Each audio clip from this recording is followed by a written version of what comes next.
Hey guys, welcome back to my YouTube channel. So I will not be doing a YouTube video on Thursday. That is when I leave to go early Thursday or late in the morning to early afternoon is when I leave Thursday to go travel for my cousin's wedding on Friday. So there will be no video that day. Before I even get started, I'm gonna try to go very quick, because it said that I had no storage for my iPhone again. So, we're gonna try to go through this. I'm trying to be very open and real and vulnerable with you guys, but also make it quick so it doesn't do that again. First thing I want to say is I've been started using this room and body spray from Beauty from Bees.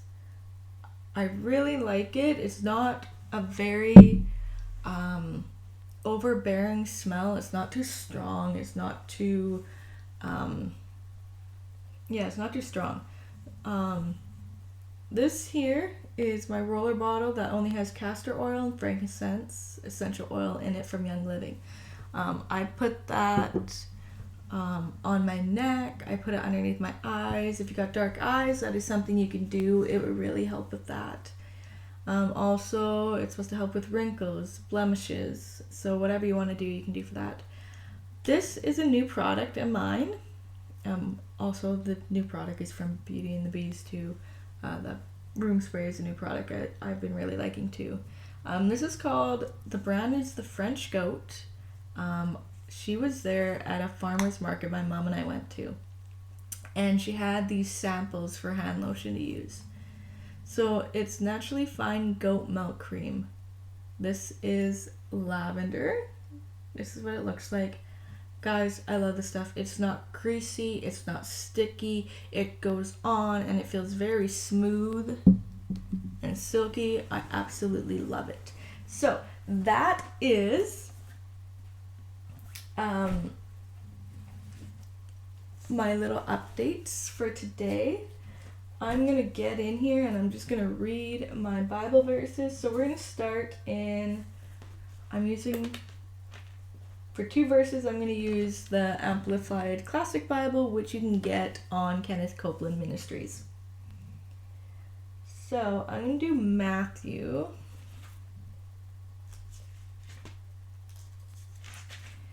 Matthew 22, verse 30. For in the resurrected state, neither do men marry nor are women given in marriage, but they are like the angels in heaven.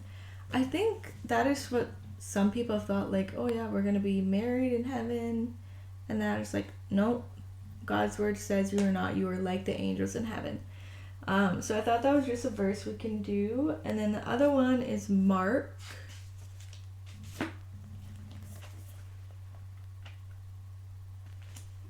It is Mark 10.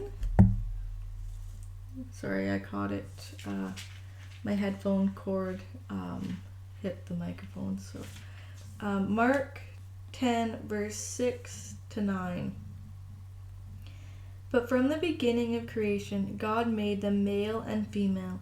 For this reason, a man should leave behind his father and his mother, and be joined to his wife, and cleave closely to her permanently. And the two shall become one flesh, so that they are no longer two, but one flesh. What therefore God has united, joined together, let no man separate or divide. So, I just wanted to put that Bible verses out there. Do not let anyone interrupt your marriage, okay? I think if you need to talk about things, you talk about with your future spouse. You don't let people get involved in your marriage, make comments on your marriage about your wife or your husband. Don't let them do that. It's not going to be appreciated if someone talks wrong or badly about your future spouse and you don't say anything. Especially if they find out about it, they're going to be really hurt. So don't do that, guys. The one thing I liked about that in Young Sheldon season 4 episode, I'm not sure which episode, but Sheldon's mom and dad are going on this trip with this other couple, and this other couple says every day what they appreciate about each other. And I think that is such a good reminder to just know, like, okay, I appreciate you that you are working, you're paying the bills. I appreciate that you are taking out the garbage can, or I appreciate you how you're always making the meals, you're always keeping the house clean. I appreciate you that you are taking care of our children, and really just being, you're paying attention to them, you're paying attention to me, you're paying attention to what we need, and you're putting our needs over your needs. And then you could ask me, like, what do you think I can do better in this relationship? And you might get something like, you know what, I really appreciate what you told me, but I need you to work on being, like, in the zone, like, as soon as you walk through the door, to help me with the kids, because I might not be feeling good, or I might be tired, or the kids might be sick, and I just really need to help you pick up the slack. Or maybe it's like, I'm feeling very tired, I had a bad sleep, I was tossing and turning, I was up every half an hour, something like that, and be like, can you make supper? Something like that would be really appreciated for each other. And I think that's something that's something I really want to do with my future spouse. And then the other thing too is just like, like, don't stop romancing each other. You guys might be married, but don't forget to romance each other. Don't forget to take time for each other. Even after you have children, it's going to get harder. So make sure you have time for those date nights. Maybe the kids are sick and you want to do a date night, but you don't want to leave them and have someone come over. Do a date night, a movie night right at home. Maybe you have like one of those movie projectors where it's like you can watch the movie outside underneath the stars or something like that. I think that's really something that we as a society really need to do. One thing that gets me is when people get divorced. And it's like, well, I fell out of love. I was like, no, you chose to fall out of love with that person. You could have done something, but you didn't. And for me, that makes me really mad because God hates divorce.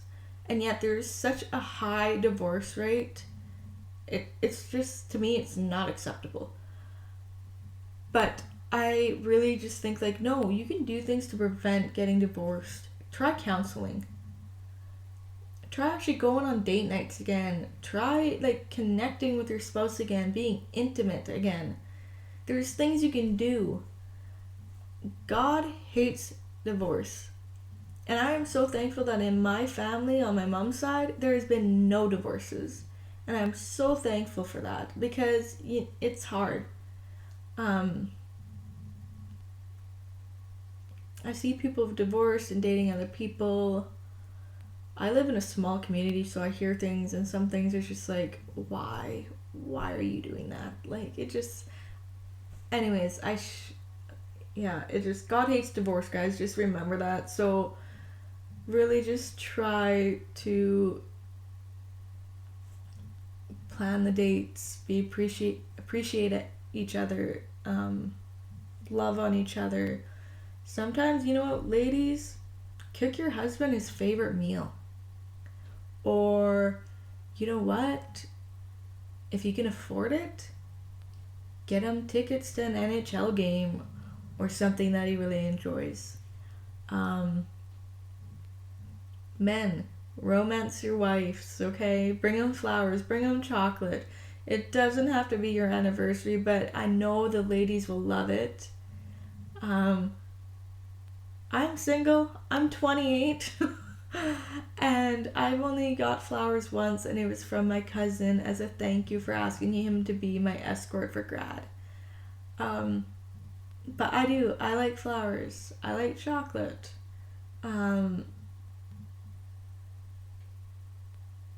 you know, just really appreciate each other.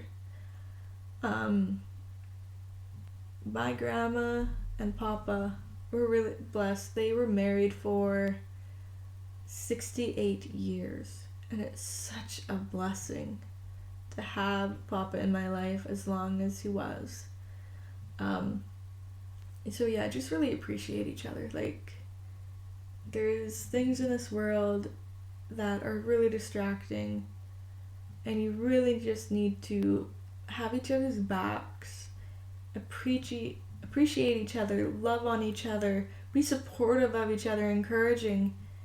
Um,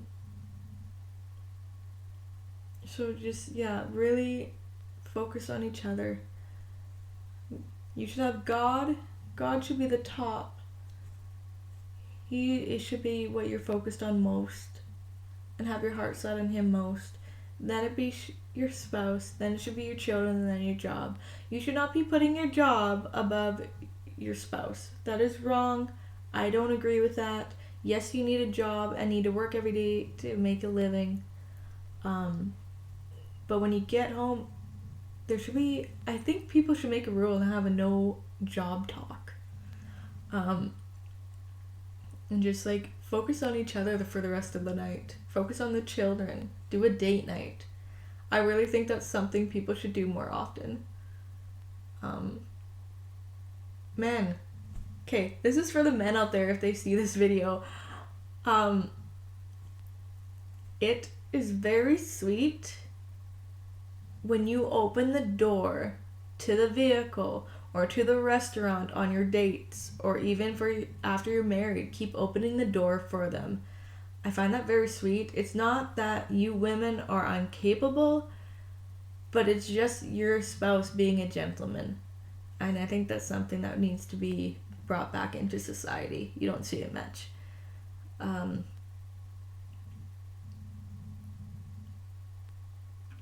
What else can I say?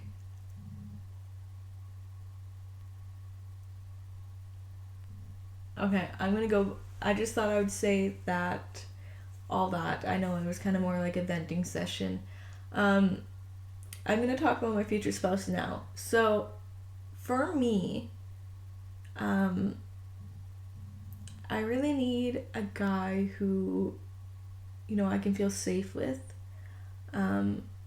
I'm sick of tired of telling people about my dream and then them telling me, oh, well, that costs money. Not that I can't do that, but it's just like, oh, that's going to be so expensive. To me, when you say that, you're basically saying you don't believe I could do it. Not that you physically said that, but saying, oh, it costs money, I don't know how you're going to do that. Words like that really tear me down. So for me, I really need to find someone to be open, real, and vulnerable with, who I feel won't judge me. Or not judge me, but will be supportive. I feel like I don't have a lot of support.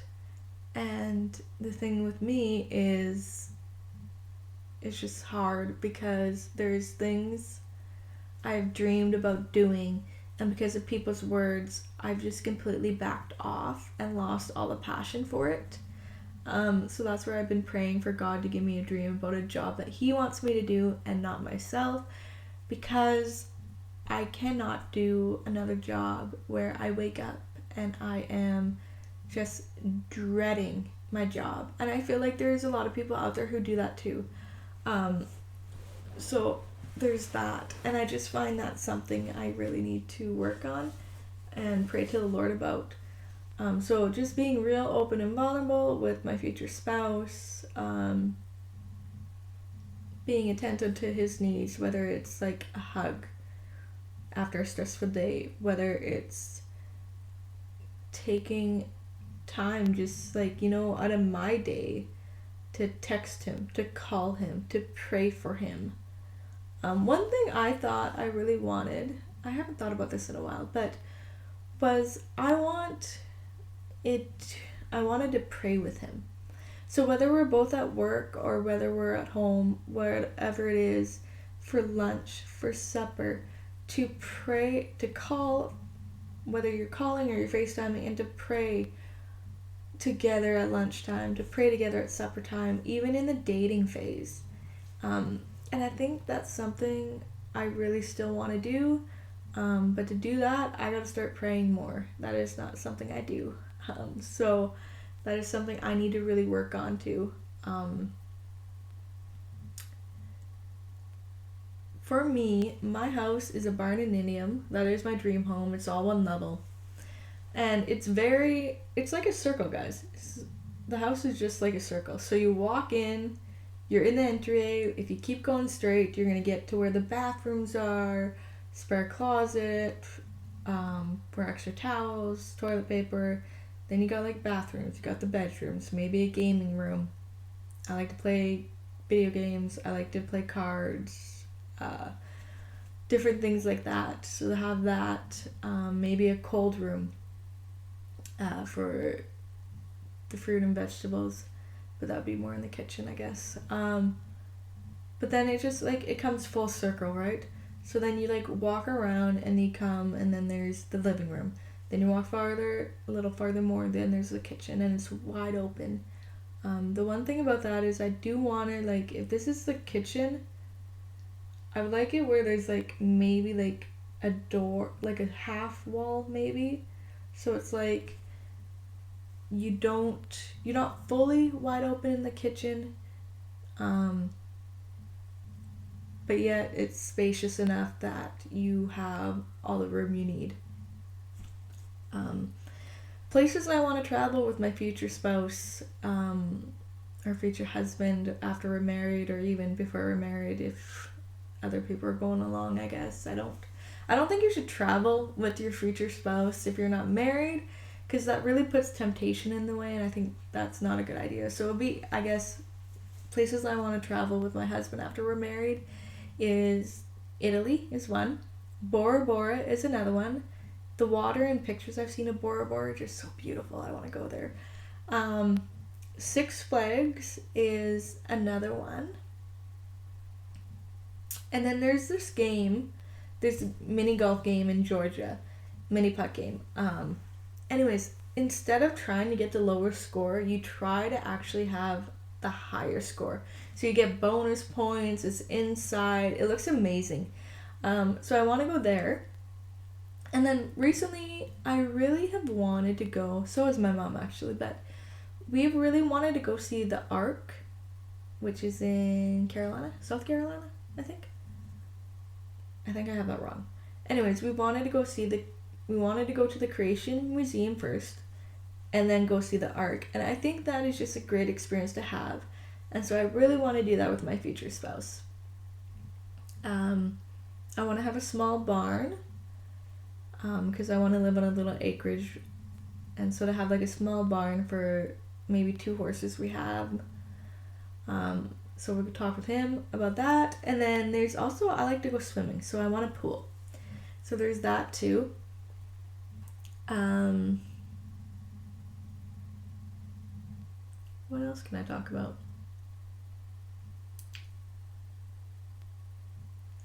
I guess it's just really to talk to him.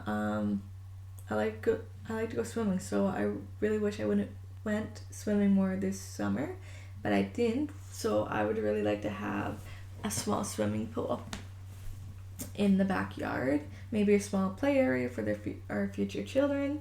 There's just little things like that. Alright, so I'm just gonna go to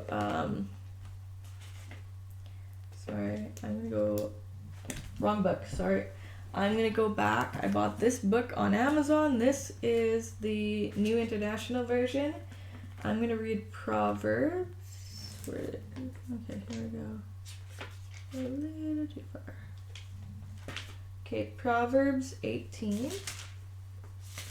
The one thing I like about this book, guys, is just like the printing is bigger than normal. So I like that. I know I kind of sound like an old person when I say that, but I do like how the printing's bigger. Okay, so Proverbs 18 verse 22, which says, "He who finds a wife finds what is good and receives favor from the Lord." So men, women, when you find each other, you receive favor from the Lord. So there's the one verse, and then the next one is actually 1 Corinthians. Where are you? 1 Corinthians 7, verse 3. Verse 3, which says, "The husband should fulfill his marital duty to his wife, and likewise the wife to her husband. The wife does not have authority over her own body, but yields it to her husband. In the same way, the husband does not have authority over his own body, but yields it to his wife. Do not deprive each other, except perhaps by mutual consent and for a time, so that you may devote yourselves to prayer. Then come together again, so Satan will not tempt you because of your lack of self-control." Okay, so when you get married, it says the two become one. So you guys, your bodies are not your own. Your bodies are for each other.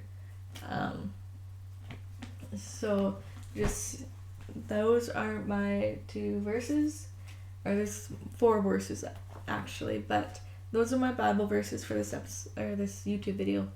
So the first one, if you want to do it in order, is Proverbs 18, verse 22. Then the next one is Matthew 22, verse 30. Mark 10, verse 9, and 1 Corinthians 7, verse 3. Those are my Bible verses. You guys can go and reread them whenever you want. This is just going to be a short, sweet video. I don't know. Again, guys, I'm just going to say this. So this is the Amplified Classic Version Bible. You can get it on Kenneth Copeland Ministries online. That's where I got it. This Bible here, I got it. This is the New International Version, and I just bought it on Amazon.